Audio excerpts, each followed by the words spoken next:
Good morning. We are half an hour from the open in Hong Kong, Shenzhen and Shanghai. You're watching The China Show. I'm Choong Wilkins with David Ingles. Good morning and happy Friday to all of your top stories today. The dollar weakens with Asian stocks gaining as President Trump moves to impose reciprocal tariffs on U.S. trading partners, but not right away. And Chinese shares are poised for a fifth week of gains, their longest winning streak in 2 years, with Alibaba among the top performers on optimism about AI. We'll assess that market sentiment with one of China's largest mutual fund managers, eFund. Also ahead, President Trump suggests a three-way meeting with China and Russia to agree on cutting defense spending in half. And a Bloomberg scoop, HSBC set to kick off a fresh round of job cuts at its investment bank starting in the Asia Pacific.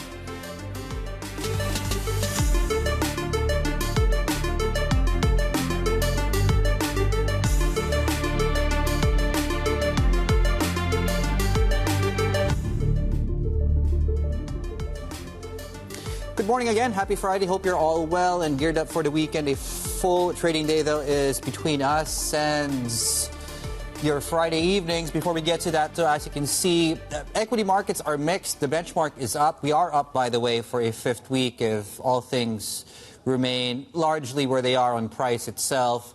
A lot of the rally we've seen on the benchmark itself in the Asia-Pacific is really down to China, which we'll get to in a moment here. The dollar is weaker for a second week, I believe, roughly speaking, so that it is providing a little bit more runway. Gold futures, bottom row, rightmost side of your screens. All-time highs, 7 week of gains as far as that is concerned. And, of course, the temperature, if you gauge it by Brent crude, pulling back for several weeks now really is indicative of really risk sentiment maybe coming back as far as the geopolitical conversations are concerned. We can apply that to tariffs. We can apply that to, of course, some of the progress or lack of it that we're seeing over in Europe, in Ukraine, for example, and also in the Middle East. Flip the boards, please. So overnight, again, same day, a different day, same story with the Golden Dragon Index rallying. Again, in case you missed the big moves in a lot of these big tech firms overnight. Baidu, by the way, the news there is the information also reporting that Baidu is still working with Apple on AI features for the iPhone, leading to gains there. We'll watch, of course, whether or not that continues this Friday. And futures going into the Friday session, 28 minutes away from the opening bell, are pointing to some substantial upside. I should note there's 0.6%. A50 futures in Singapore, 0.4%. So we are well on track for another day of gains. Some strength coming through, as you can see here, compared to 24 hours ago on the Chinese currency. We now have a 727 handle there on dollar China. Right, David. And picking up on that theme, this sort of potential optimism that the reciprocal tariffs may not come in for quite a few months, it leaves this window open for potential negotiations. Let's get more on that story. President Trump saying that reciprocal tariffs are fair for the U.S. after he ordered his administration to consider imposing these levies on trading partners. He reiterated that line during a news conference with Indian Prime Minister Narendra Modi in Washington. Bloomberg senior editor Derek Warbank is with us to break down the latest. Just before we turn to sort of the India-US particular aspect of this, can you just lay out more broadly what it is that we know so far about these reciprocal tariffs and whether there's a surprise that perhaps this might be introduced a little bit more gradually than perhaps markets or investors first were concerned about? Yeah, I think there's a bit of maybe a little bit of a gap that has since closed now. But let me make sure that everyone has that gap where it needs to be. Doing reciprocal tariffs is administratively a monster of a thing to do. You have to go through the entire tariff schedule and basically say, okay, what are the individual levies that countries are doing? In addition, what are the macro sort of things that you might consider levies? And Trump was talking about, you know, VATs and overall import levies and all that stuff. So you have to do all of that math and then figure out whether you're going to go product by product by product or sort of like, macro kind of country by country, or if you're going to go somewhere in between. It's a huge undertaking. And Trump has said that he's going to kick this to his administration to sort of figure out the details of this, come back to him with reports. that stuff could happen maybe as early as April, and then things would get levied. So that's kind of the process that we're underway. Nothing that's like flipping on a light bulb and then it just all comes on tomorrow. That's not the situation we're in. As we've seen with Trump so far in his second presidential term, anything that looks like it's a delay out is room for negotiation, right? And so I think that's where some of the optimism that you're seeing coming in may be. Now, Trump is saying no exceptions on this, but I think the markets are reading in based on some of the past deals and then off ramps that we've seen are reading in some room for negotiation here. I mean, Derek, to your point about this potential for negotiation and off-ramps, we've already had potentially some kind of exemption or some kind of allowance for Australia discussed. And, of course, Narendra Modi was just meeting with Trump. Explain a little bit about that potential to negotiate. Is there room to negotiate between India and the US? Where are the countries that might have a little bit of an advantage here? Yeah, it's a great question. And there are so many balls in the air that it's hard to kind of keep up with where the juggling may be, right? The Australia exemption was towards steel and aluminum tariffs, the 25% tariffs that were going to be there. So that's a slightly different thing than this reciprocal one, which Trump says there won't be exemptions for. That having been said, India's already taken some moves to try and lower the temperature and appeal to Trump here, right? They've started reducing some of the tariffs there. They've also done some non-tariff things like Signal, and Modi said again today that they're willing to take in people who are in the U.S. As undocumented migrants. They're willing to take them back. So there are some tariff-related things, some non-tariff-related things. So I think, broadly speaking, if you're a country that is seeking free trade agreements, maybe that puts you in a little bit of a better state. You know, there's some talk about a U.S.-India deal that could, you know, be in the starting blocks. In addition to this, though, I think that if you are a sort of country that has positioned yourself as maybe more of an export destination for the United States, that also may be helpful, right? Buying planes could be helpful. That's something that Trump said to Australia. Maybe that factors into Airbus, Boeing decisions. So those are some things that you have to sort of take into consideration as you're looking across the reciprocal tariffs thing. One note I would say is I think that there are some countries that have maybe higher on the barrier to entry, like India, like Vietnam, that the U.S. has reached out to geostrategically. That could be another issue at play as we go forward.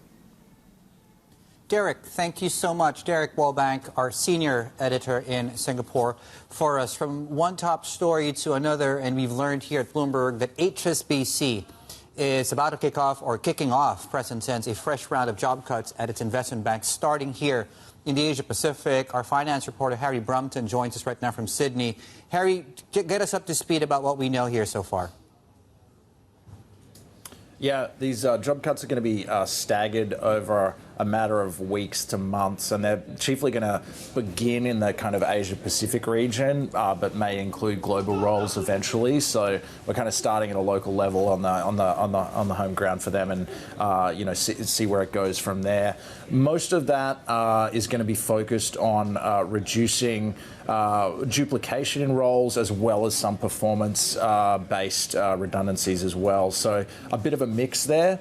The larger context is that, you know, the new CEO, he's only been in the seat since September, moving very quickly, but from day one, almost promised about $3 billion in job in cuts in total. So when you think about that, that's about 10% of costs. The obvious place to start in a services business like investment banking is around payrolls. I think they spent $19 billion on wages last year. So, you know, this is part of a broader restructure, and CEOs before El Hedri have been trying to reorient the bank and right-size it, but he seems to be making swifter progress than some before him, and has been rewarded by shareholders. We'll get more context on what these job cuts look like and also how it flows through to bottom line as of basically Wednesday. I think they're due to report results on the 19th, so we'll get a bit more context around it then, as well as what they're doing structure-wise, not just with jobs and roles, but,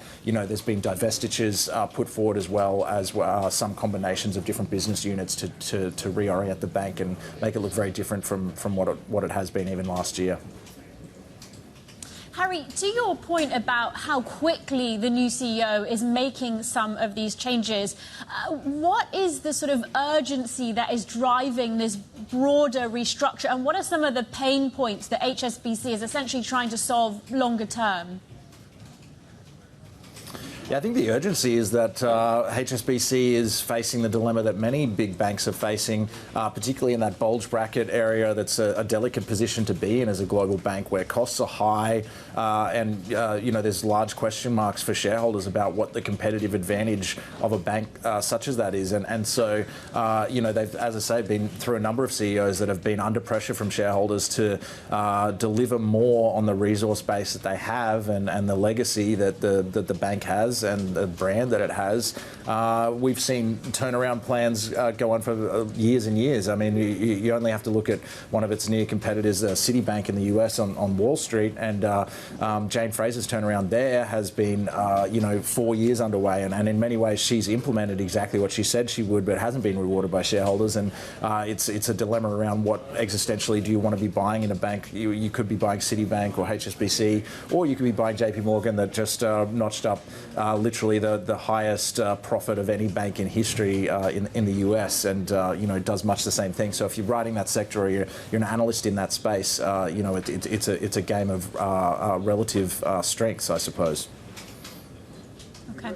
Bloomberg's finance reporter Harry Rumpton there in Sydney for us. And coming up, we'll be talking market strategy with NF Trinity and why they think that the US exceptionalism is set to remain a key investment theme. And we are counting down to the open of trade in Shanghai, Shenzhen and Hong Kong. Good morning. This is the China Show.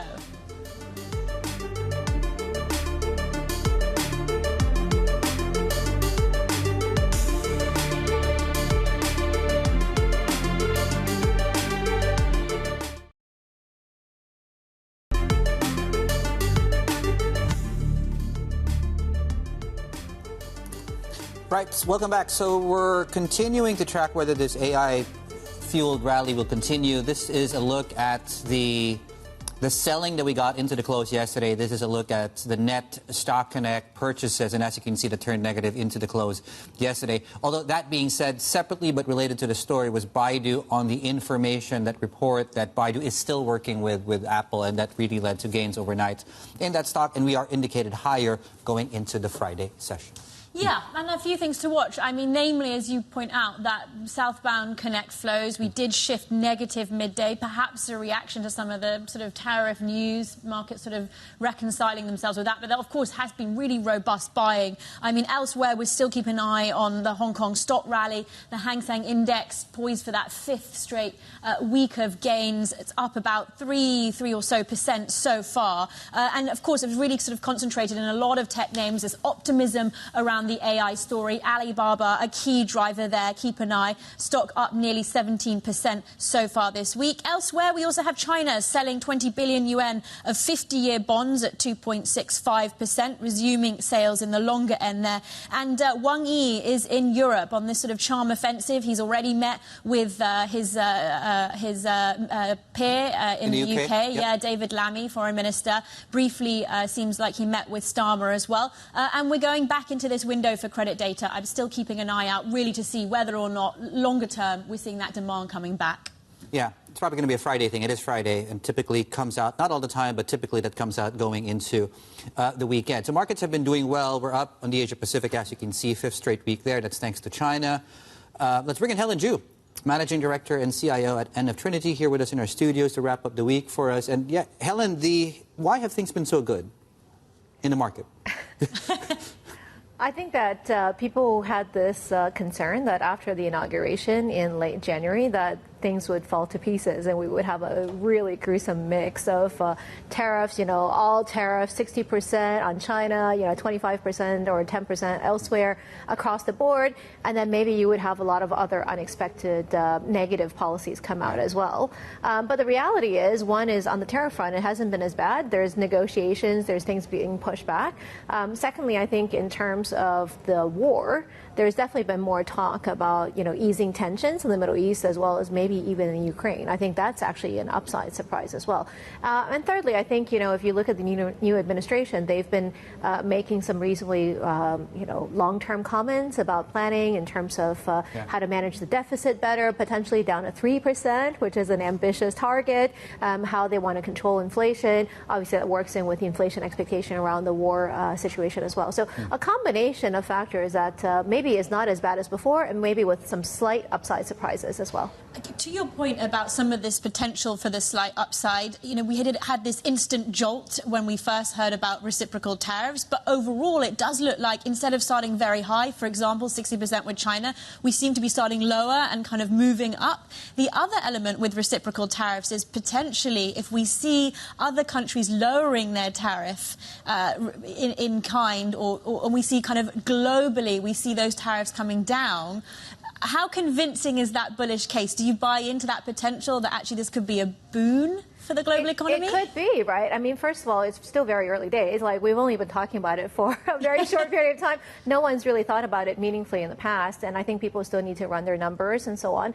But certainly, if the way forward to resolving the imbalances is for certain countries to drop their tariffs rather than for the U.S. to ratchet up their tariffs aggressively across the board for everybody, that seems like a better potential solution that could catalyze greater globalization and global growth. And for countries like China, for example, that don't necessarily have a huge amount of reciprocal tariffs on the U.S., well, then maybe it will benefit more as well, right? So I think that's the positive angle that could actually emerge from all of this, and it still makes Trump look pretty good in terms of evening out the imbalance. But the reality is then we could be closer to heading for that Goldilocks scenario of the U.S. is still doing pretty well, growth is still pretty good, and then all the negative Trump or the bad Trump policies actually turn out to be not as bad as feared, and we have some kind of, more graceful resolution towards a synchronized global growth story with weaker U.S. dollar, but still a very sanguine outlook. That's a good point. The weaker U.S. dollar. Do you think, Scott Bessent talking about how he wants to reduce the deficit, he wants to lower the 10-year yield. Do you think markets can trust that they'll be able to do that? Because that's a good thing, as you point out.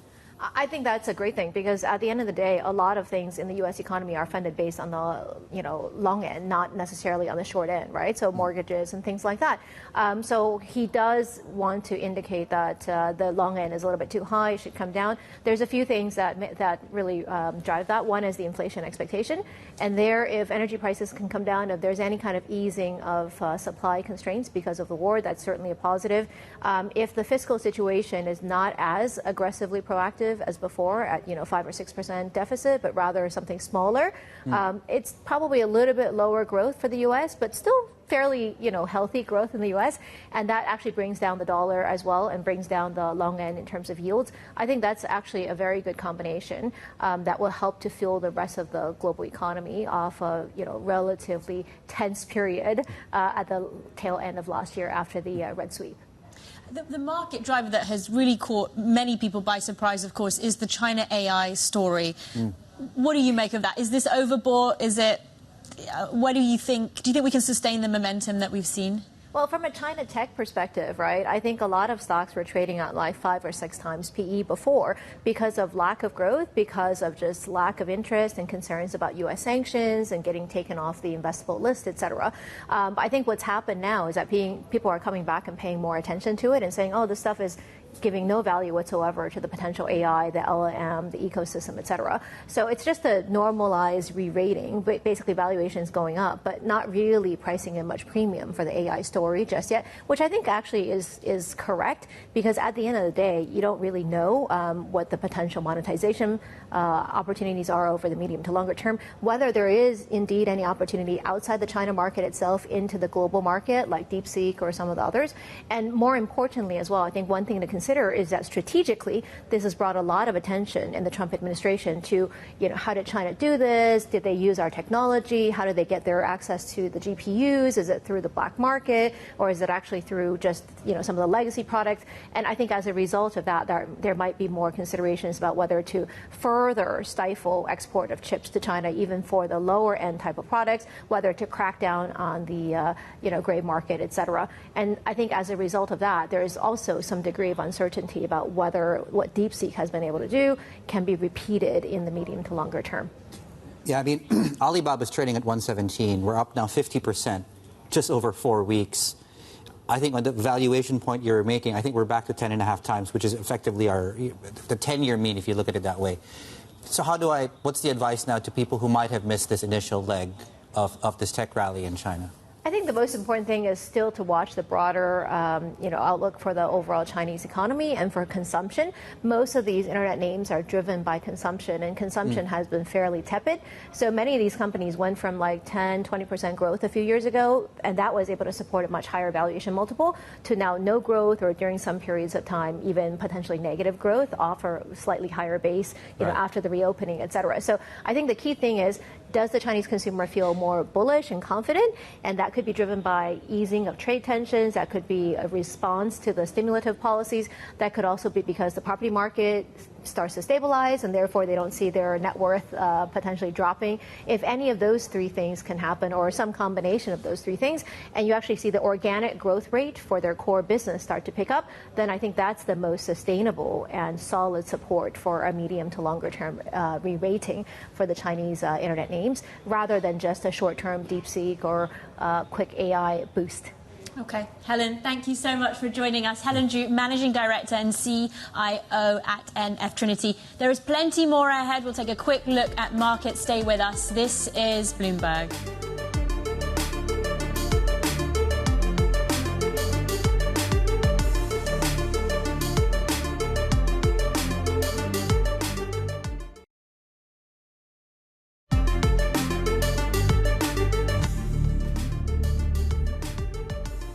Happy Friday, 4 minutes to the opening bell, and we are again pointing up 1.5% on tech. So again, same story, different day, 22,000 now on the Hang Seng Index. We're poised to open higher, and likely a fifth week of gains beckons. Yeah, and a few different things that we are watching here when it comes to certain names. As you say, still, it's really this tech name. We're looking at Alibaba, for example. Anyway, the story persists, still higher. Yeah. HSBC, we're having these potential job cuts. They could start in Asia. Elsewhere, Greentown, we have this dollar bond coming back to market. China high yield, finally, after all this time. And a little bit of optimism as well about Baidu. Stay with us. Good morning. You are watching The China Show.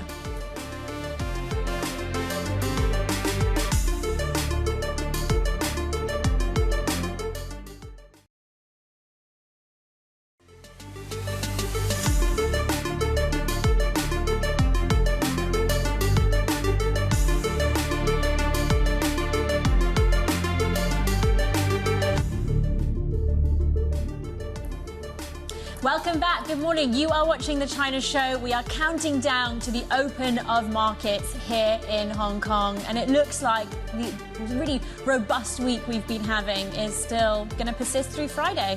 It is. Friday the 14th, right? Valentine's Day is upon us. So for those of you who have yet to be extorted by florists out there, the day is still young. I'm about to get extorted for dinner, and also the florist. But I'm a willing victim here.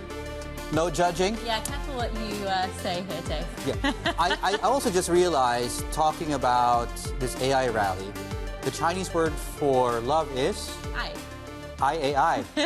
AI ni ma. Right? 1%. You've been waiting all year to do this. I did. Well, it worked, didn't it? 1% to the upside here on the Hang Seng Index in the open, going into the open today. We did get a fifth day of pickup in margin debt, a sixth actually, considering the whole week and, of course, going into today. Also, I think turnover was 1.8 trillion onshore yesterday.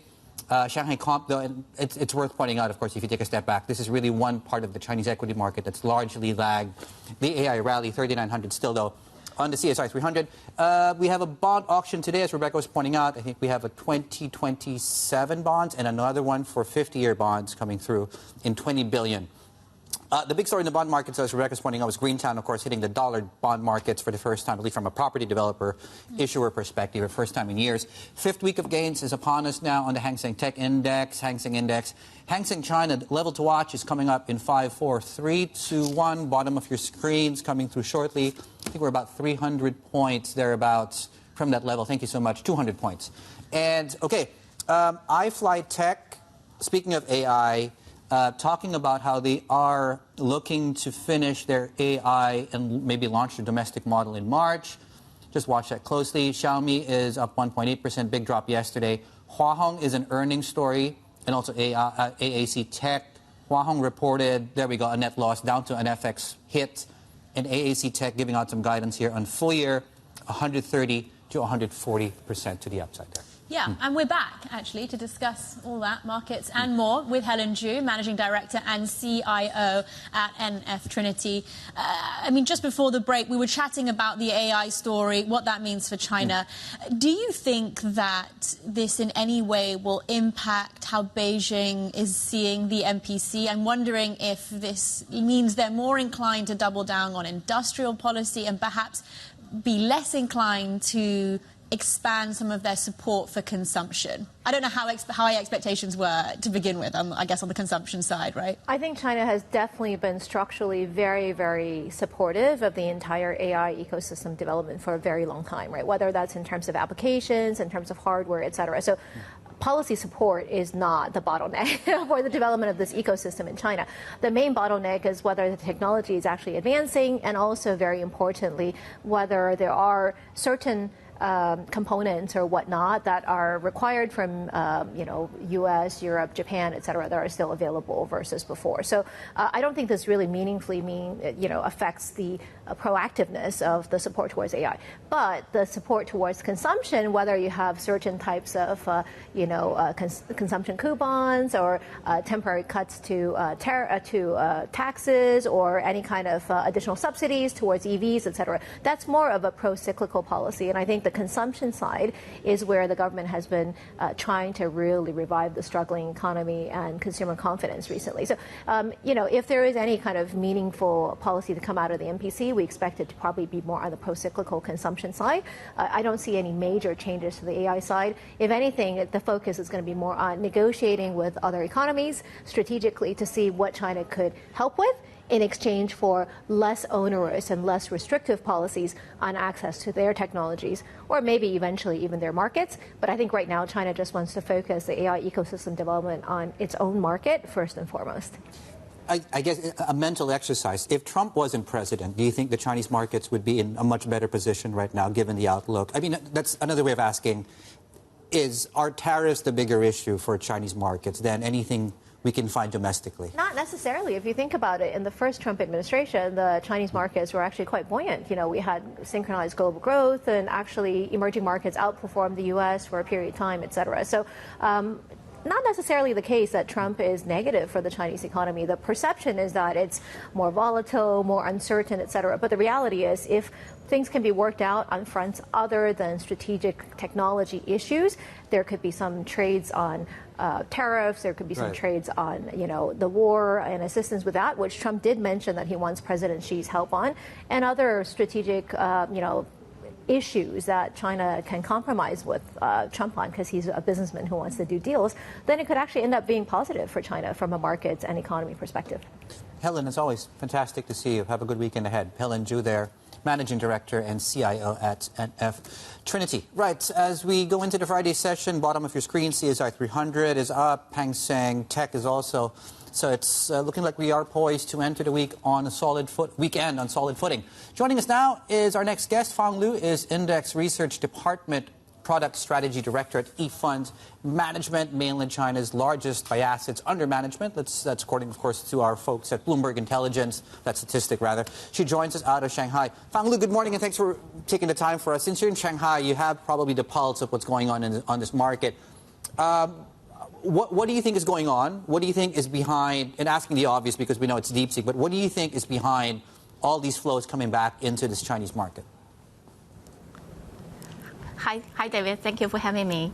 That we have seen that the Chinese ETF market had hit a huge milestone last year, and with that, the huge growth was driven by a few factors. And their equity ETF had been on the spotlight. They are pulling in around 1 trillion RMB in the last year, just inflows. So I think that's the main trend of the last year. And in addition to that, there are also two trends. One is the size ETFs become very popular for the investors, not only just individual investors, but also institutional investors. And third trend is about the fee reduction for the ETF products, and which has been widely recognized by the investors. So to summarize, I think these are the three key main themes what happened behind the market. What's your forecast for ETF prices this year? What levels do you think we hit? The ETF, I think it's a good question, but I don't have the exact data here. Maybe I can provide some other thoughts around the growth and dive into the trends. Go ahead. Yes. So one thing I want to point out is about this tremendous, remarkable change what happened in China market. The ETF, the equity ETFs, has become really popular, and the size has just hit 3.3 trillion RMB. And what we have seen, observed in the market, is that this equity size ETFs has become really widely recognized by the investors last year. For example, like the CSI 300 or their new index ETF is CSI A500, which have become really popular in the markets and widely recognized and used by the retail investors and institutional investors for them to gain exposure about this market. Okay, understood. What are your what's the outlook then for fees? Because I mean, you guys are quite a big issuer. I know you're very, very busy on that. We've talked to some of your peers in the industry as well, big issuers there. And the sense I get is everyone's excited about this, which might mean there might be too much product out there. So I'm guessing, and I want to ask you, what's your sense of where fee trends go, and what's your sense of competition at this point in time?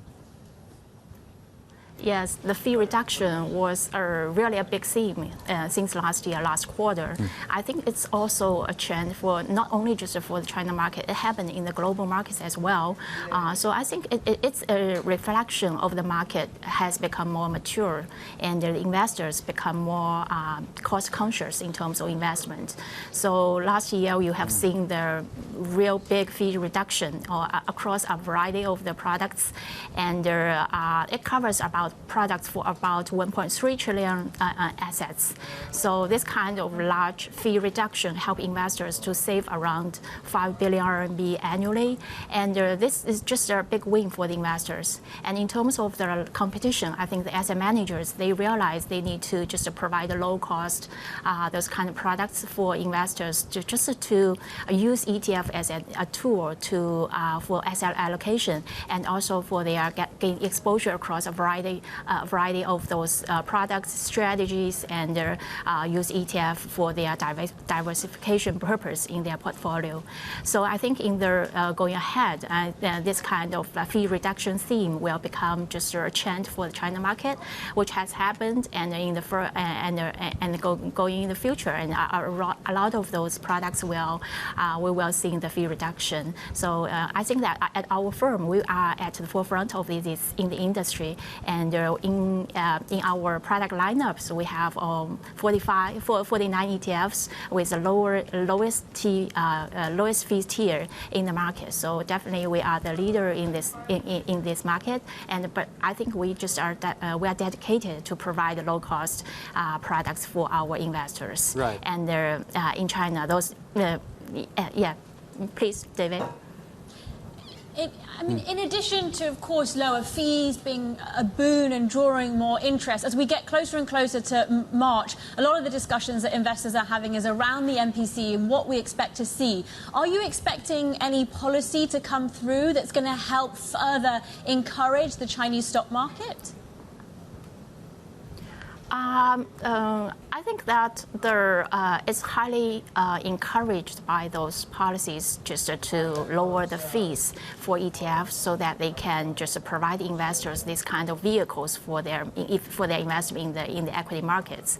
So this kind of like the fee reduction is highly encouraged by the policy, and also the asset managers and investors, they have realized this fee reduction is very important for the ETF market to develop in the future. Okay, could you give us a sense as well, Fang Lu, of what the new products might look like this year in terms of things like thematics, for example?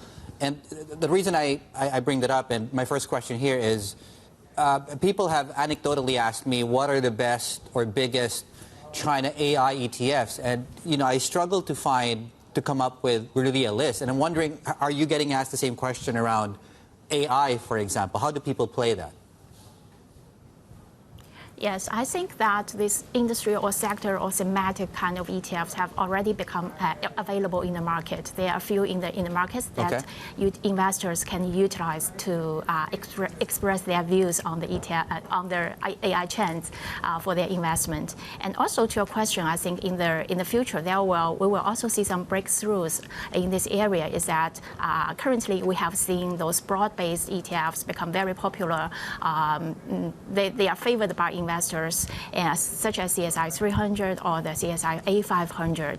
But going forward, I think that the thematic sector ETFs will have room to grow as investors, they have seen this kind of benefits of those ETFs to express their view on certain industry trends, such as AI or technology. And also on top of that, I think that the style or factor, those strategy ETFs will also have room to grow.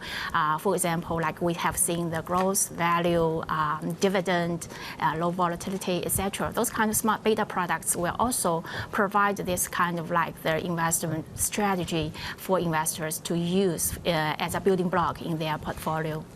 So this is what we have seen in the market, and also we will see as the market is evolving rapidly in the future, and the different kinds of those ETF products will emerge. We will also create more innovative products to meet or cater to the investor needs.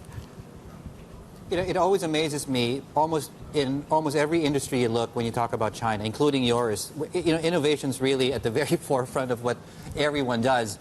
You mentioned the CSI A500. A lot of people have talked about that as maybe becoming China's S&P 500. What are you seeing as far as the outlook for that, flows and product are concerned? And can we look at that as China's future S&P 500? I would say that the A500 is definitely really popular since last quarter. The product had a debut in last quarter, and it just poured in about 250 billion RMB already. More than 30 asset managers has provided this ETF to the market. So it's just, I think that's quickly become a core product for the market, in addition to CSI 300. I think why this A500 is so popular is because I think it's a combination of some about 2 or 3 factors. Because first, I think the index itself, the methodology is innovative. So it covers like 500 leading companies across a wide range of the sectors, industries. So which means that this index had a broad market representation and well balanced across industries. So this is also the index incorporates this ESG exclusion methodology to reduce the risk for long-term investment. So overall, I think the index is broad-based, low-cost ETF for investors to gain their exposure to China market. And I think also because the investors, from investors' perspective, they have become more and more aware about the benefits of those broad-based, diversified, low-cost products in China. So it's very easy, straightforward for them to use or trade, or just use as a core product in their portfolio. So I would say that CSI, the A500, definitely has already become a core product for the market, and going forward, it will probably gain more and more traction among the investors. Okay, Fang Liu, thank you so much for joining us. Index Research Department Product Strategy Director at E-Fund Management there. There's plenty more ahead. Stay with us. This is Bloomberg.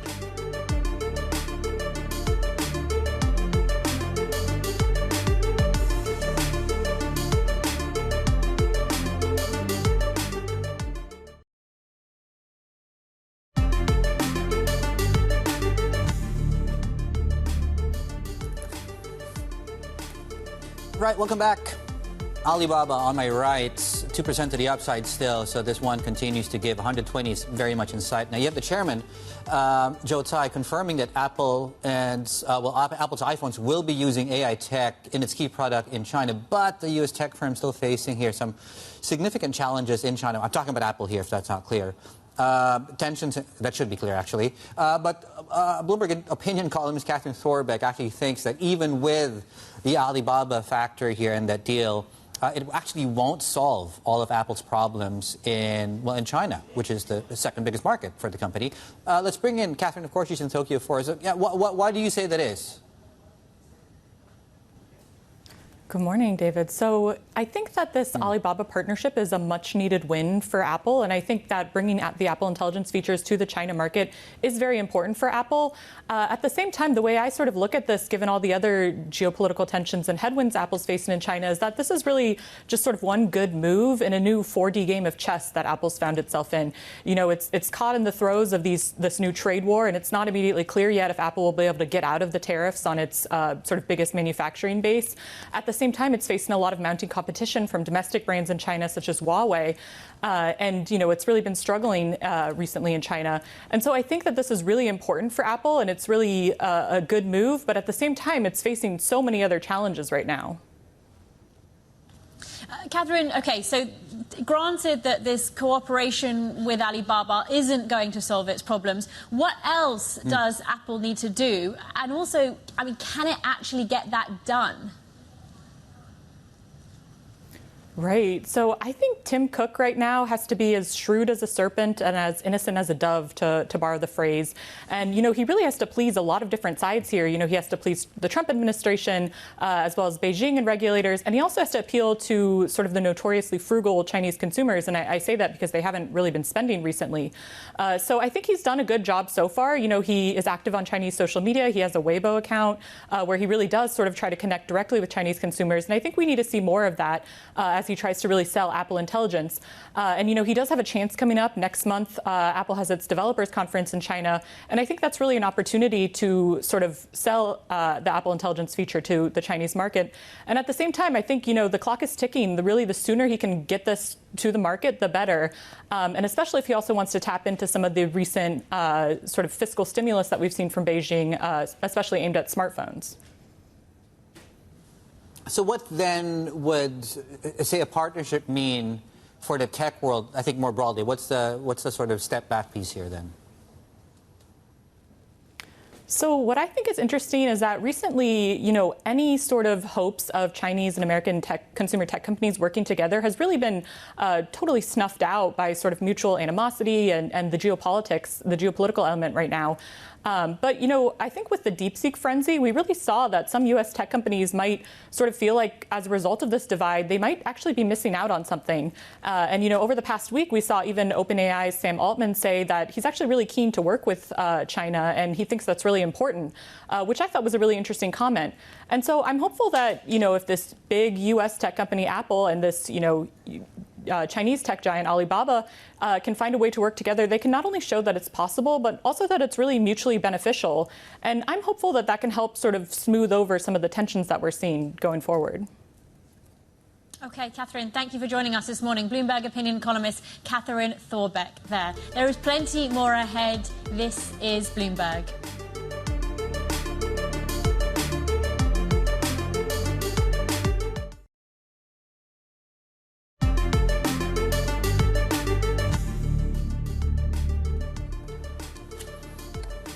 Right, welcome back to the show. So we're looking at, we're entering earnings season. There's a bit of a lull today specifically, but certainly some big names like Hua Semi came out late yesterday. AAC Tech is another one we'll tell you about later on. Some earnings too. So this one is, obviously the shares are dropping as you can see on your screens. We're down about 5% on the stock. There was, disappointment as far as the actuals were concerned, although the company came out, generally speaking, with a qualifier, let's put it that way, that the net loss was because of an FX hit. So just keep that in mind. Of course, that's largely a non-cash issue, but I'm just getting into semantics here, really, when you look at the stock. We're down 5%, is a short way of saying that. We're looking at some other things, too. So we talked about Hua Hong already. That's also going to show up in your next screen, so just ignore that. iFlyTech is an AI play. It's coming out with its own model in March. It's developing that. Just keep an eye on that in a couple of weeks or so. Xiaomi's really more an AI and a rally story, right? So you have Alibaba, you have Tencent, and you have Baidu, your BAT, your big tech, your classic big three in China. Xiaomi's actually become almost a fourth and really outperformed the other three. The reason I juxtapose those three with Xiaomi is that the usual names that have led the rally recently, now can we go back to, I'm not done talking about that, we'll talk about this later, talk about the Chinese tech, is because those three are actually far, far off the all-time highs, where Xiaomi's actually very near its own high as well. Well, there's more context, obviously, to the China rally taking place.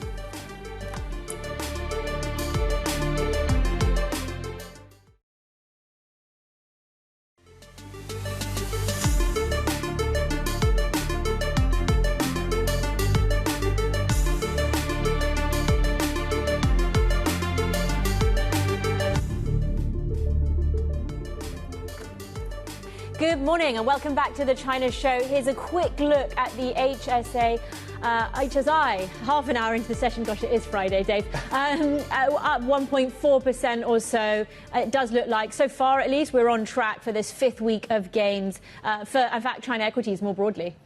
Yeah, but the AI thing has really, really given this market a lot of legs. And, the people we've spoken to this week, including Winnie Wu yesterday, basically said most of the easy money's been made. Right.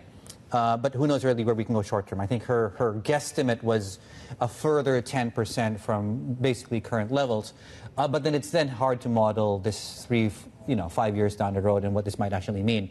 That being said, the rally continues. What's interesting, though, is against the backdrop of a pullback that actually took place on Thursday, right? So, in fact, as a visual for you, we showed you one earlier, where the stock connect flows turned negative into the close yesterday. Encouraging sign, though, in the first 30 minutes of trading, we are positive here on southbound flows. Effectively, you're getting net buying across the stock connect from the mainland into here in Hong Kong. And here's the plug, by the way. MMA Go is the function you run in your Bloomberg to get a sense, really, of what stocks they're buying at the moment. Maybe they're buying these big three. Let's have a look at that, please. You have Alibaba, you have Tencent, and you also have Baidu. Do we have the share price, please? We're going to show them bottom of your screens. There we go, 1.4%. So Alibaba, just for context, right, is up 50% or more from 4 weeks ago. It still has to rally, though, 65% to get back to the all-time high. And it's still trading, as an example, at just over half its historical PE. So it's still cheap, relatively speaking. We're nowhere near the peak, but we're up 50%, just to show you how really extreme the extreme numbers we're trading in this market. It's a really important part of the story, which we can't really say enough, which is just how undervalued Chinese, tech names have been so far. I mean, broadly across the board. So even when we talk about, people pouring back into the market, there's still a lot of it's quite tentative, right? When we look at these absolute levels.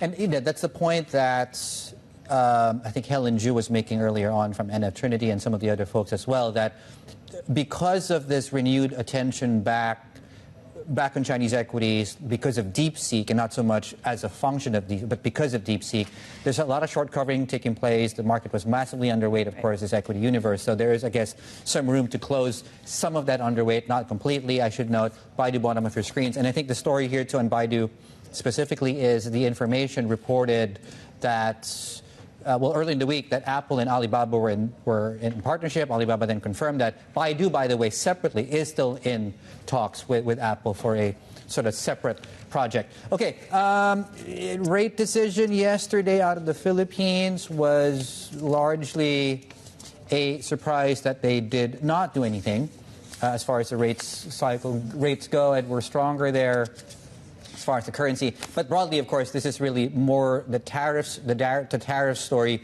getting pushed back.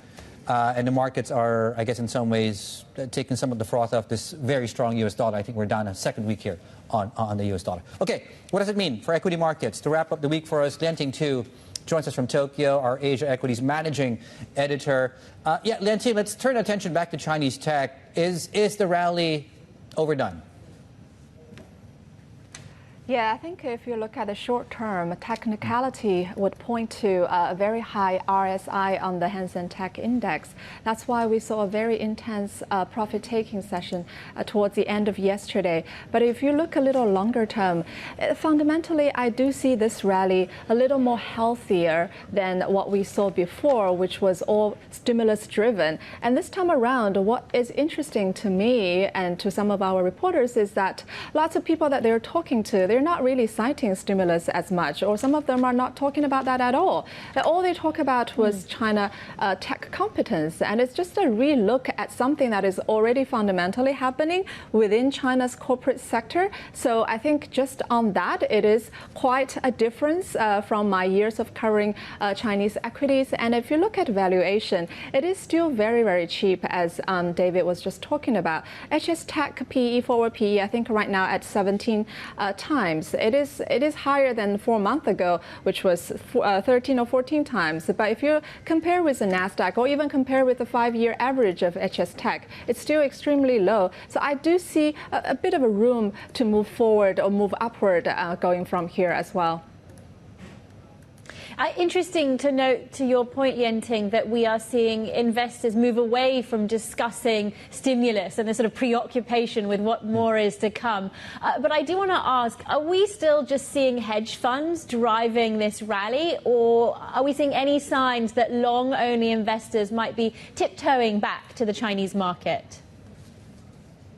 Yeah, thanks, Rebecca. It's a good question. So far, I would say most of the fund flow going into the China tech space is coming from hedge funds or southbound, basically mainland investors. So we have seen some stats from Goldman Sachs prime broker pointing to hedge fund buying at the highest since October. But if you look at long-only exposure, there is only anecdotal evidence that some of the U.S. funds that have stayed clear of Chinese equities are sort of having a look at the rally now. But it's probably a bit too early for them, because for them to really shift their mindset, their perception of China, this is still 2 weeks after the deep-seek shock. So I think some of the pension funds and the big fund houses are still doing a bit of a recalibration.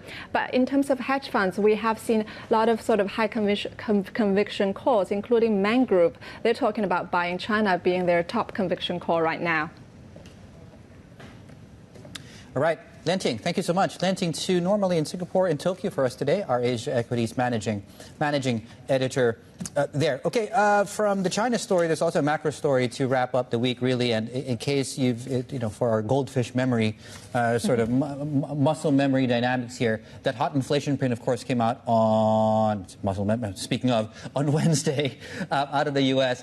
So the story on the 10-year yield is coming off 4 weeks of declines in the 10-year yield, or the opposite in price. We're actually on track right now for a weekly pop of I'm looking at about 4 or 5 basis points on the U.S. 10-year yield as we wrap up this week. And certainly the undertone here is when you look at U.S. inflation expectations, the 2 years actually started to reaccelerate further. And of course, the broader narrative here on the Fed is, I guess, a lot more reason to wait and see how the data actually pans out. What does it mean for your fixed income investments moving forward? Let's throw in the complication of the tariffs. Let's bring in Julio Callegari, CIO of Asia Fixed Income at JPMorgan Asset Management. Good morning, nice to see you. Good morning. Thank you for having me. Of the many things and all the noise that I just mentioned there, tariffs, Fed, inflation, China may be recovering? What's the most important currently? Well, tariffs will play a very important role. But I think the key message for us is that here in Asia, more tariffs will not be a negative for bonds. If anything, more tariffs in the U.S. will mean more supply, for the rest of the world, particularly in Asia. And this should anchor even further inflation in Asia, favoring, bonds in Asia. Spreads for Asian IG, we were just chatting, have tightened a little bit further than the US peers. Is this a sort of counterintuitive move? Is this a trend you're expecting to see kind of sustained for the next few months? No, I think, both are tight and they should be close. Okay. But we are not concerned with, the spreads in the IG, in the good quality bonds, particularly because supply is very limited. So it's something that it's hard to see much of a widening in the spread anyway.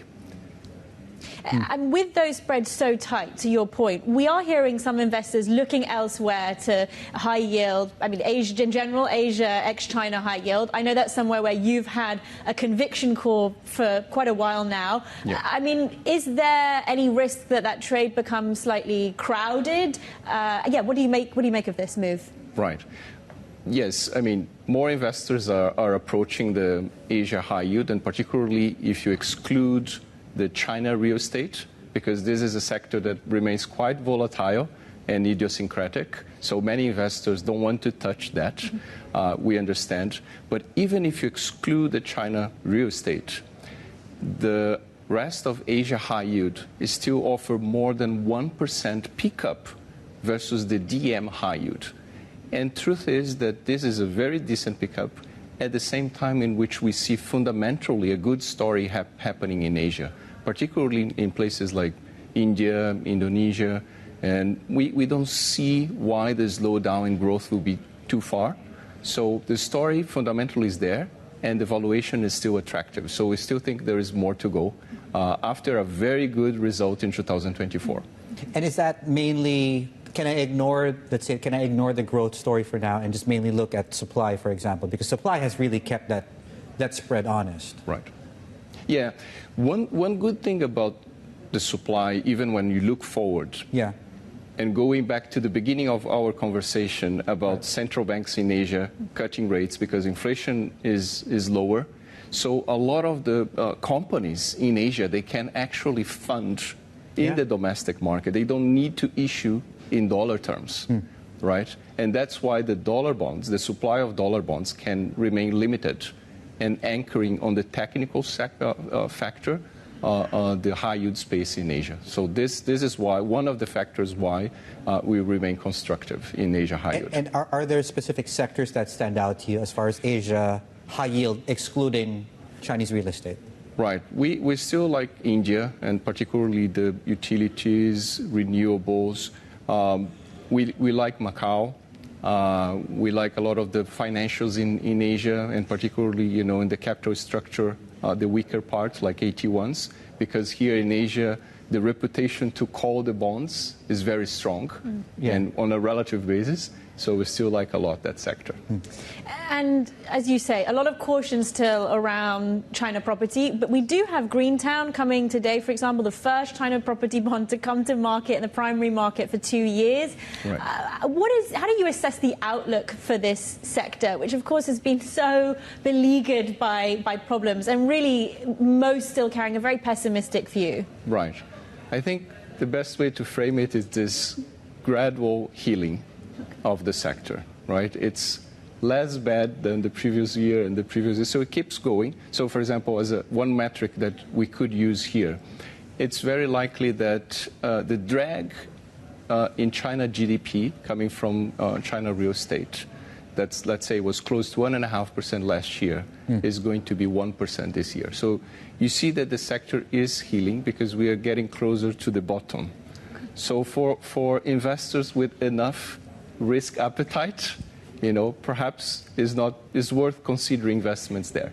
Do you have any of that appetite, any names or any even idiosyncratically where you like the story? Yeah, we have a couple of names, but it's very, like idiosyncratic, as you mentioned. Right. And I know you can't talk specific names, and I don't think it's useful for our exercise to do so, but people who are trying to figure out what in China they can play given the overall risk profile, what metrics do you use to determine which names to have a second look at?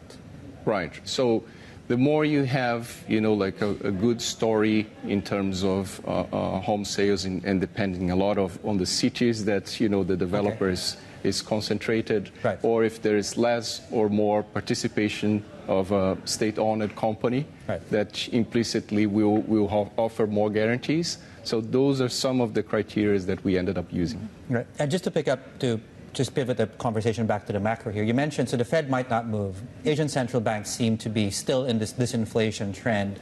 Yep. How does that change how I need to be looking at duration within these local markets in the Asia Pacific? Right. So, of course, Fed will always impose a beta in the market. Right. So let's say if you tell me that the Fed is going to hike, then it changes a lot the scenario, right? Because everything will have more pressure. But assuming that the Fed will cut at least once, or even if it's paused, we still think that more tariffs will mean less inflation in Asia. And some places, the disinflation trend is quite strong. And this is true, for example, in Australia, in New Zealand, or in South Korea, or in India. And we think those central banks, they will cut a bit, even if the Fed is not cutting this year. Right. And that's why the duration in those places, on a relative basis, they are much better anchored as a story. And as a final point, I think that's important, the fact that you mentioned that we can still assume the Fed cuts, even if it's just once. Yeah. Do we need to start thinking about, and you point out, if they start hiking, or if they signal a hike, that almost changes everything. How cognizant are you in your strategies that is more than a tail risk at this point in time? Or am I thinking crazy here? I think it would require a big change in the scenario, particularly, for example, the tariffs and growth surprising a lot. Otherwise, I think, no cuts is already bad enough. Yeah. Okay.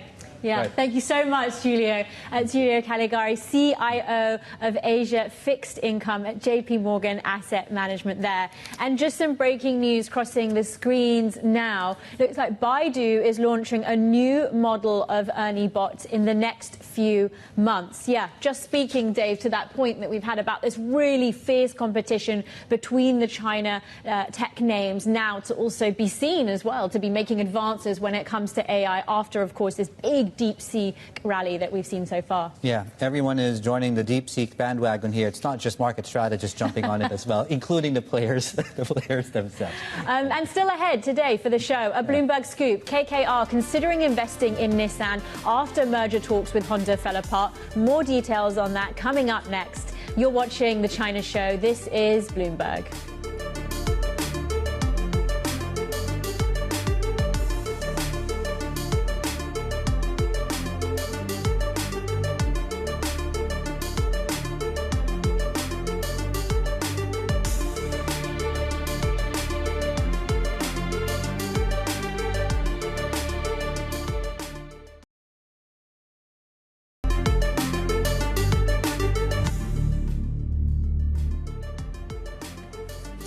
Okay, let's have a look at these two car makers. Japanese car makers have been in the news of late. Let's put it that way. Of course, some of the financial issues of one have suddenly evolved into this one need to come in to save the other.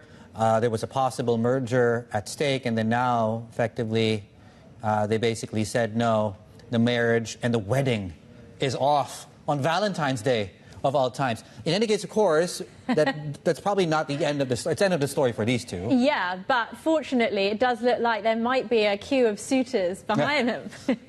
Playing the field, Nissan now looking for new names here, with Bloomberg sources saying that KKR is actually considering an investment here. Nicholas Takahashi, our Bloomberg transport reporter, is with us out of Tokyo to take us through this. So yeah, Nick, let's throw the story forward. What does this mean then for both companies?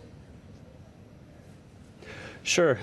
Marital metaphors notwithstanding, it seems like for both Honda and Nissan, they're back when they started, where they started back in November, when Nissan announced a 94% drop in first half net income, as well as plans to cut thousands of jobs, reduce production capacity by 20%. And so Nissan was in desperate need of a lifeline. And Honda, on the other hand, has been in a search for the scale and production capacity it needs to compete with big players in a changing global automobile industry. 3 months have passed. Negotiations ended yesterday with a formal end to negotiations to bring the companies under a single holding company. So yeah, we're back to square one for both. Nissan is seeking a new partner beyond Honda. Our reporting shows that it's ideally in search of a US-based tech company. And so Speak of the Devil KKR has showed interest in weighing a possible investment in the Japanese car maker. And then on the other hand, Honda is again on the search for sort of building out its muscle to compete with the likes of Toyota and also EV brands like Tesla and BYD. Nick, to your point about the sort of necessity driving this deal that wasn't to be in the first place, there was quite a lot of drama surrounding this. Can you just talk us through how that deal fell apart, and also, I suppose, how KKR or potential other suitors avoid that same fate? Yeah, it's been a melodramatic situation for sure. There was speculation about government pressure early on. Both CEOs yesterday during their earnings call said definitively that there were no government officials present in negotiations on either side. But in the end, I think from where I stand, it seems like mismatched expectations are the main reason for negotiations falling apart. Honda made it clear yesterday that it had made an offer to buy Nissan shares, and Nissan didn't take that too well. The proposal was met with opposition. And then on Nissan's end, the deal they struck in December, in their eyes, clearly laid out that the merger would be a marriage of equals. Obviously, Honda had the upper hand in this situation with about 4.5 times the market value, much stronger books, and Nissan, on the other end, is bleeding in profit and saddled with a weak product line. So these expectations didn't meet, and so neither company could really see eye to eye. I think there was some hubris involved as well. These are both very proud, historic Japanese brands known all over the world. And so in the end, yeah, it became clear that they had different expectations and, at least on the surface, amicably parted ways. Okay, Nicholas Takahashi, thank you so much, Bloomberg Transport reporter there for us. There's plenty more ahead. Stay with us. This is Bloomberg.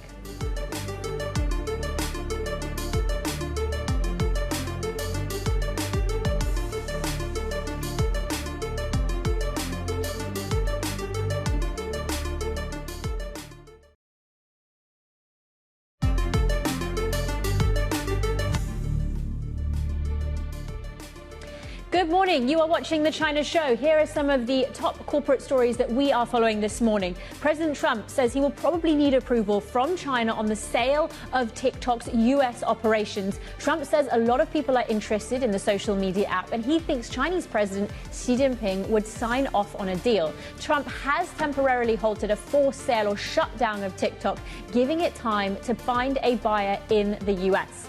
And shares of ARM Holdings jumped the most in 3 weeks on a Financial Times report. It's landed Meta as an early customer for its first in-house chip.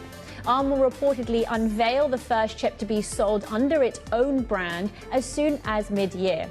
ARM is best known as a chip designer, licensing its technology to others instead of making its own products. Okay, let's stay slightly in theme here. So the AI theme in the semiconductor sort of overlay there takes us into the Baidu story and the broader tech rally in Hong Kong with Baidu.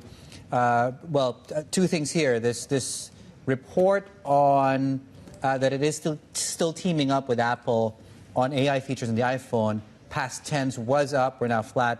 The other bit of news, of course, which came out earlier on was Baidu will be launching this new model of Ernie Bot over the next few months or so. That, in fact, piece of news coming in just about 10 minutes ago. Ping on healthcare, just on that very note, combining DeepSeek with its existing AI models. Ping An Health, of course, listed here in Hong Kong, up about 5.7%. Asia defense stocks is a geopolitical story here, down to Donald Trump, of course, and these conversations around Trump floating this idea of defense spending cuts in this three-way meeting between the leaders of Russia, China, and the U.S. I mean, it's quite a radical geopolitical shift. I don't know if there are going to be an enormous number of buyers on this, but of course, yeah, it does. I mean, he has been able to move quite significantly when it comes to China and Russia and kind of renegotiate the terms of those relationships. Remains to be seen whether he can do something this radical. Yeah, it's almost like a smaller scale, short-term exercise of sort of denuclearization that the Americans had with the Russians decades back, which led us to where we are right now, which I guess underscores how complicated the exercise is.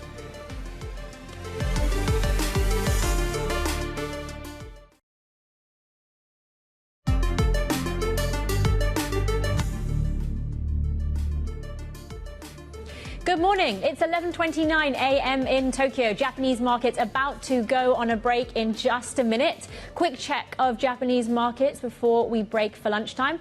Nikkei is down just a touch, about 0.5% or so. Worth noting, though, it's up on the week, 1.26%. Elsewhere, topic sort of unchanged, and we've got a bit of weakness in the dollar, but that's really an Asia story, not necessarily really a Japan story there for you, Dave. Yeah, that's really a macro story to Rebecca's point, and we can even tie that with so far this the pocket of sunlight that we're seeing right now on the tariff front, right? Some things didn't really, well, the headlines can get confusing, and certainly we are in a sort of better situation right now on the tariff front than we were expecting. Really, case in point was 60% tariffs on China, not so much as far as that's concerned.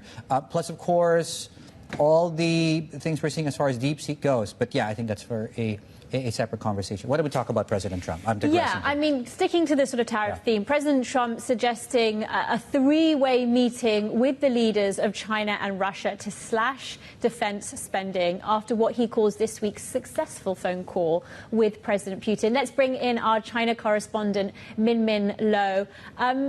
Just lay out for us what a closer US-Russia relationship means for China, because in some ways the US has always been the spectre hanging over the Chinese-Russian relationship, regardless of these very cozy ties between President Xi and President Putin. Yeah, I think that it could actually be a good thing for President Xi, because we know that Trump has pledged to end that war very quickly, even before he became president. And the fact that he wants a quick deal, he has acknowledged that he would need Xi. He said Xi would be able to help him end that war this morning during his press conference with Narendra Modi. He said that he has a good relationship with President Xi, and he does want to de-escalate tension with both China and Russia. And this comes after what he called that very successful phone call with Putin to begin negotiations on ending the war, a phone call that really caught, I guess, European officials by surprise, given that they were cut off from any sort of negotiations, and Trump appearing to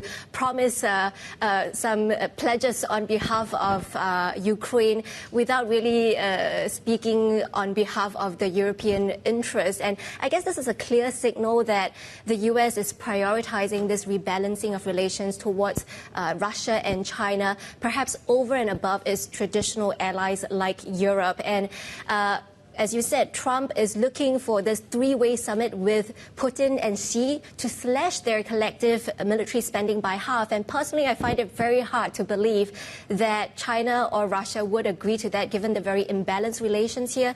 The U.S. already spent about 3.5 times more than China on military spending. China spends more than twice of Russia. So I guess we'll have to see in the NPC. That's when they'll reveal the military spending. And my bet is China is going to keep it steady, given that they have been embarking on this expansion and modernization of the military. But it would likely be a bargaining chip that China can hold over the U.S. in this broader talks around tariffs and trade.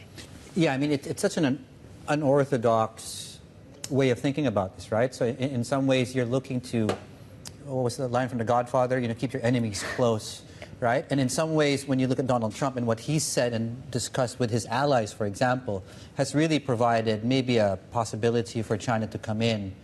A good example is, of course, Donald Trump has asked to take territory from some of its allies there. Yeah, the Panama Canal and others. But I guess for any leader that is looking at the geopolitical gambit so far, it would make sense that you make use of this opening that President Trump has handed to you. And I think for China, it's clear Wang Yi is now on this charm offensive to Europe, traveling to a few countries there, including the UK. And if you look at the statement from Xinhua, you would think that China really does want to have a positive relations with many of these countries and try to normalize ties there. We've seen a sort of pullback of the wolf warrior rhetoric over the last few years.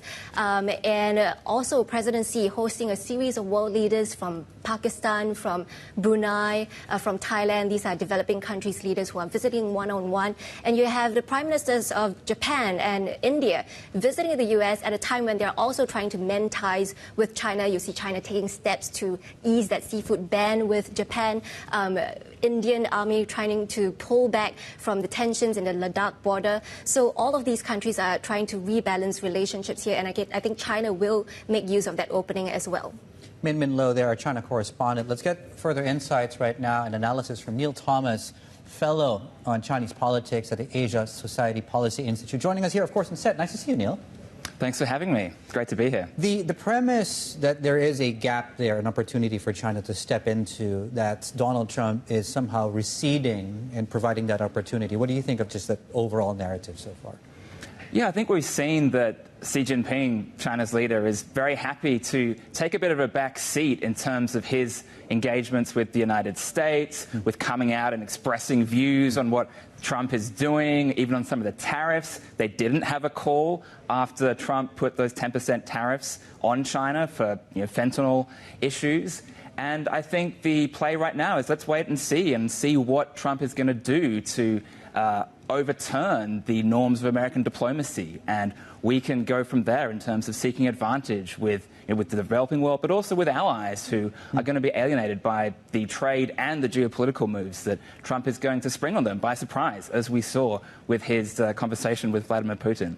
So, I mean, Russia's war in Ukraine has placed a lot of scrutiny on China and, President Xi's relationship with President Putin. And in a way, an end to the war, of course, ends that and allows it to perhaps actually follow through on this neutral positioning that it often tries to project. At the same time, talk us through some of the anxieties that Beijing might have around a closer relationship between President Putin and President Trump. Where are some of the risks that Beijing might be thinking about there? I think there is a risk to China-EU relations because while Trump's trade moves give an opportunity, it's also the case that many European leaders, perhaps Macron most notably, has seen some value in maintaining good diplomatic ties with Beijing because they were seen as being useful to try and bring that conflict in Ukraine to an end. The theory being that President Xi could lean on Putin to bring the war to a close. And if Trump is the one who's going to do that, then suddenly you don't need Beijing to bring peace to Ukraine or get Russia to back off from some of its positions. So there's a risk there that the EU could lean further into its own skepticism for its domestic political economy trade reasons at closer ties with China and the kind of manufacturing overcapacity that's perceived as being a threat to the industrial base in the EU and particularly in these major states like Germany and also France. So I was reading about what some Chinese commentators are saying, and they say they don't see their president actually picking up and taking a phone call from Trump if they don't see the possibility of an agreement that is amenable to China. What do you think is something that China can offer to the U.S.? What would bring them to the table to take that call? I think that where Beijing wants to go with this is back to the Phase 1, Phase 2 trade deal framework that was in place at the end of the Trump presidency and was derailed by COVID. So making some commitments to buy American farm and other agricultural commodities, perhaps reducing some of the export rebates that they give to industries that are particularly sensitive in the US-China trade relationship. We saw China last November and December voluntarily take some of those moves with oils and metals. And that's something that aligns with domestic priorities for Xi, and I think that's where we're going to see him take some of those moves. And I think that Xi and the Chinese economy, Chinese firms, will be very happy to explore President Trump's offer to invest in American factories, the American auto sector. I think that is a serious policy agenda in D.C. From Trump himself. And so that's something that China will be very happy to give. Chinese companies can make a lot of money in the United States in areas that under the Biden administration, there really wasn't much possibility of investing in, especially with the beefed-up CFIUS. But Trump is willing to be unconventional, and if he sees American factories being built, maybe with some of the national security and technology transfer practices that China itself had for American investment coming into China, then that's something I think that could be a genuine win-win. It's still relatively early days, but it does look like the Trump administration is taking a somewhat more gradual approach to tariffs. We haven't started with the 60% hike, that you were mentioning at the top of the show. Do you think that, or is that changing how you are expecting a forecast from the MPC? How does that play into Beijing's thinking? Typically, of course, we see a much more longer-term focus coming out of the MPC, but just talk us through what you think we're going to see. Yeah, I think that we have to be cautious about extrapolating from 4 weeks to 4 years of the Trump administration. And so I think that she's focused on what he calls bottom line thinking or extreme thinking, means that he is going to be quite risk averse when it comes to dealing with domestic economic moves in response to the Trump presidency, to potential tariffs. So we will see, more fiscal stimulus, a bigger fiscal deficit, the same 5% growth target, which is, keeping a relatively high ambition for that figure, which, so there'll be more stimulus. Like, we already know that. That's been flagged at the Central Economic Work Conference last December. The question is, obviously, how much is that going to be? And I think, we'll see. We're not going to see a big bazooka, a big all-out stimulus, because there is a need to, keep some of that in reserve in case we do get to a 60% tariff type scenario, because I think that it would be a mistake to, rule that out based on the relatively optimistic first 4 weeks we've had. We've seen from day to day in those 4 weeks that other countries, that Trump takes disliking to, or that certain aides get in front of him as being problems, suddenly be feeling the brunt of really quite extreme potential trade measures. And so China could one day find itself in that same position, and they don't want to have nothing left in the tank to keep the economy chugging along if that were to happen. Those are good points, and I want to pick up on that, because a lot of what, if you try and strip out the noise from what you hear from the White House, a lot of what Donald Trump wants to do with China, he needs China at the table. He needs to be speaking actively with China. He needs perhaps the president on the other side of that table to get to what he wants, whether that's tariffs or anything else. That's just a long way of wanting to figure out, do you think we'll get a meeting between the two presidents this year? And where do you think is appropriate for both sides for that meeting to take place? Is that in either one's backyard, or would that be in one of these big conferences that might be easier ground, easier sell to their domestic political audience? I think we'll definitely get at least one meeting. We could get multiple meetings, actually. I think from Beijing's point of view, there's a feeling around that Trump should go to China in his first year, because Xi went to the United States, went to Mar-a-Lago in the first year of Trump's first term. And I think if China lays on the red carpet, state visit plus, as it did in the first term, then that's something that Trump has already expressed a willingness to consider. And in terms of a reciprocal trip to the United States, there's actually some potential ways to do that reduce the political risk for Xi himself. So it's the 80th anniversary of the UN General Assembly this year. That's in New York in September. And that's a way for Xi to go to the United States for something totally removed from US-China relations. But if you're there, it's very easy to go to Trump Tower or go to Mar-a-Lago.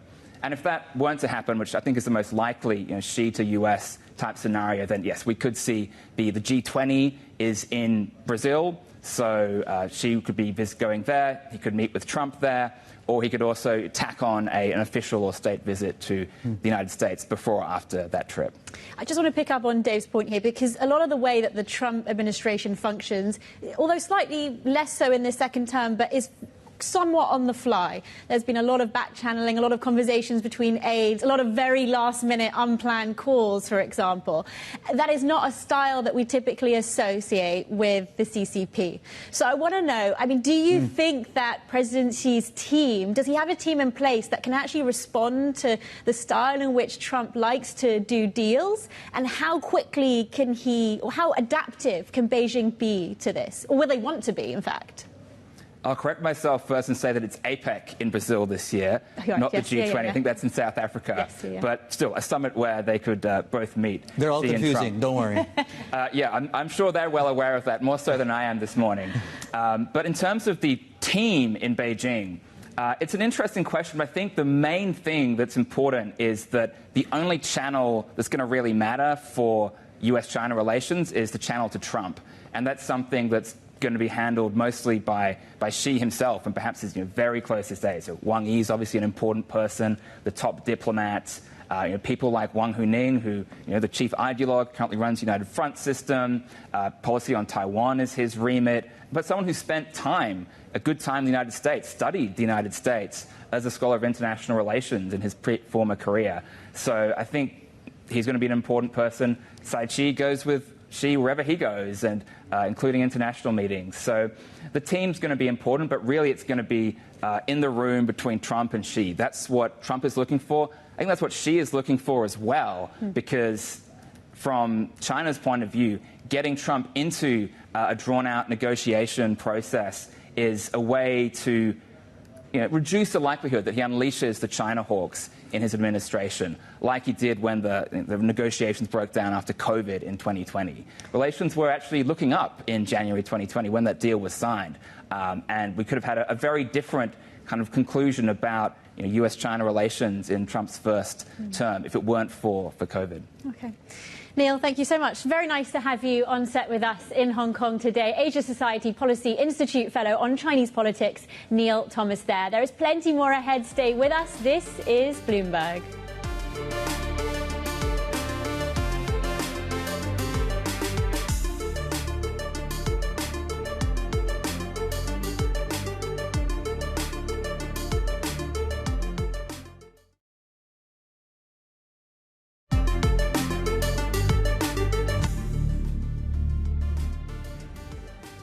Welcome back. You're watching the China show. Let's pivot our attention right now to the other big meeting that took place geopolitically just a few hours ago, in fact. In case you missed that, the U.S. and the press briefing between the two presidents, U.S. President Trump and Prime Minister Modi. Both countries have committed to deepen their defense ties. And now, as part of that effort, President Trump says that the U.S. will offer the F-35 warplane to India and increase sales of military hardware. Dan Strump joins us from New Delhi right now to talk us through what's caught his eye from this sort of much-awaited meeting, much talked about, and certainly quite an eventful press briefing there, Dan. What stood out to you? Yeah, so there's a number of things that stood out from this press briefing that just concluded in Washington. Of course, President Trump has vowed to put reciprocal tariffs globally on the U.S. trading partners. That's going to hit India really hard. India has some of the highest trade barriers in the world. Trump has repeatedly complained about some of India's notoriously high tariffs. Now, Modi has made an overture to start reducing tariffs over the last couple of weeks on Indian goods. This has been an ongoing process for many years.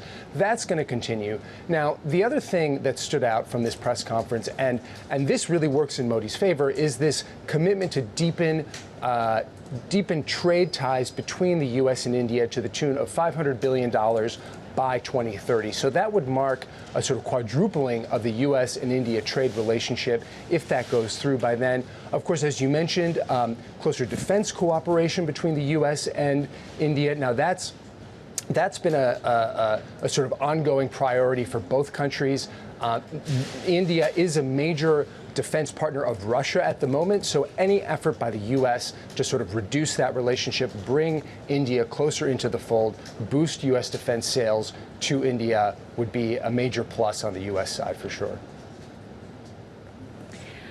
Dan, just lay out whether or not the Adani issue, has come up or played into this relationship between Trump and Modi at all?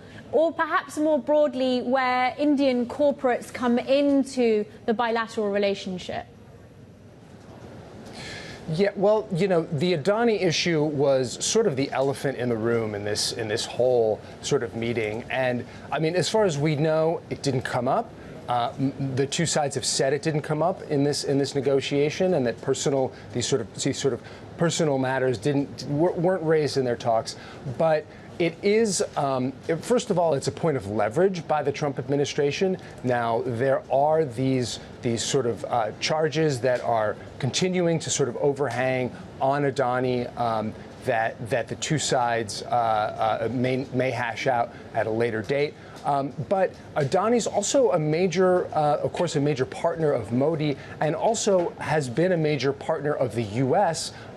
In this part of the world when it comes to things like construction of ports, infrastructure. So, and Trump has signaled that he doesn't want things like Foreign Corrupt Practices Act investigations to continue under his administration, and that does cover some aspects of this Adani case that's ongoing. So there is a reasonable chance that this could be something that is taken up again in future conversations, and will sort of remain a kind of overhanging point of contention in the relationship. Bloomberg's Dan Strumpf for us there all across this story in New Delhi. Coming up, Hong Kong turns to some cute and furry ambassadors trying to revive tourism. More on the city's strategy for a panda-led revival next. You are watching The China Show. This is Bloomberg.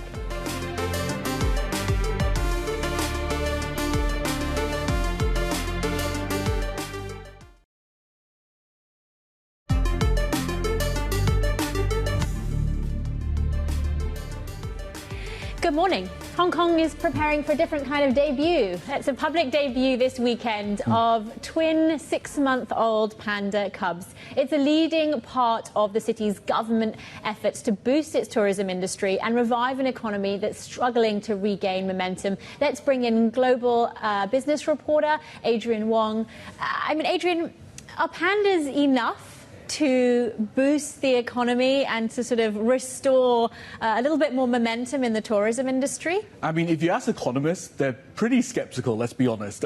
Yes, they may provide a temporary boost, but then the real challenge is how can you make this sustainable? Yes, they're cute and cuddly, but when I spoke with the chairman at Ocean Park, he was telling me, they really want to bank on this IP of this panda family, because for those living in Hong Kong, you've seen the posters of the animated characters in subway stations and across the city. And we even had the likes of the panda-themed drone show. We've seen panda sculptures, so they're really trying to bet on these pandas. But building an IP takes time, and the economy does not. When you look at the tourist numbers, it's not great, let's be honest. It's down. We had 45 million visitors last year, still below pre-pandemic levels. Retail sales also down for 10 straight months.